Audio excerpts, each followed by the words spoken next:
kooti nga tugezaako okufuna kye bayita bail, okugezaako okufuna liberty ya Mr. Burora ali accused of sharing malicious information. So tubadde mu kooti ne tu-applyinga for bail, naye olwaleero omulamuzi asazeewo nti prosecution agiwa obudde documents ze tubawadde bagende baziverifyinge, tukomewo olwokutaano lwanaawuliriza prosecution kye bagamba ku documents zebadde batukoze eki ze tubadde zibawadde, naye ate era agambye nti nno olwokutaano ajja kuba atuwa ruling ya bail, ensala ya bail olwokutaano.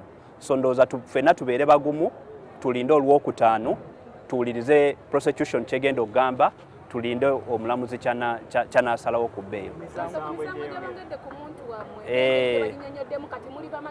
So emisango gibadde 2 ne bagenda ne bameninga ne bazikola ne zibeera 8, naye kati ebyo ebintu eby'emisango tujja dealinga nabyo nga try ekoze eki ng'etandise.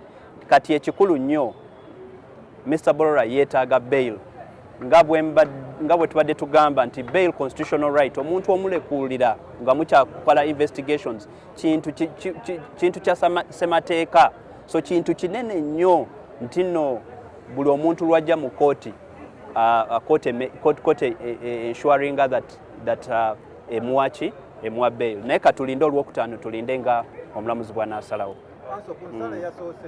tulaba nga omulamuzi yagobye okusaba kwammwe ate musawa yemu n'alagira oluwaabi lukole ennongoosereza mu charge sheet. Ekintu kino kyogerako ekyo kitwewuunyiza nnyo olw'okuba yabadde asazeewo nti no charge sheet teziri defective ate n'abawa ate olukusa okukola ki okwamendinga. N'ebyo ebintu byonna biri mu kooti, ekisinga obukulu nti no tujja kwongera obiraba nga try ekoze eki etandise. Mr. Burora gets bail today. As you are aware, at the last session of the court was supposed to make a ruling on whether the charges were defective. The court ruled that the charges were not defective. The charge sheet was not defective, and therefore gave us the opportunity to be able to apply for bail in order for us to be able to get liberty for Mr. Burora. Unfortunately, today, the court has decided to give the prosecution time to verify the documents that were given for purposes of verification. In our view, as we have argued in court, we believe that the need for verification of documents does not have a constitutional basis in court, and neither is it backed by guidelines. But that is an issue for the court, and the court will be able to determine that.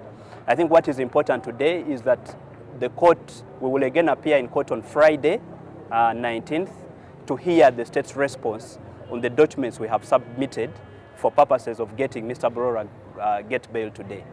So what can you say following the increase in charges against your client? Right, the other time there were, right now we are seeing over 8. So there were 4, I think. Yes, 4. There were two, and now there are 8. In my reading of the charges, there is no, you would still have to prove the same ingredients for the same offences, and I think that shouldn't cause concern for us. I think the test will be in the evidence that will be provided by the court, that the court will have to listen to in order to determine whether Mr. Burora is actually guilty of the offences that have been committed. I may ask you, following the ingredients, because you were claiming about the defective of the charge sheet and so on, how they have summarized the charges, is it okay now with you, for your client, according to what they have summarized? Yes, it may not be okay for us now, but it's not the right time. The right time is to argue it after we have been able to get our client bail.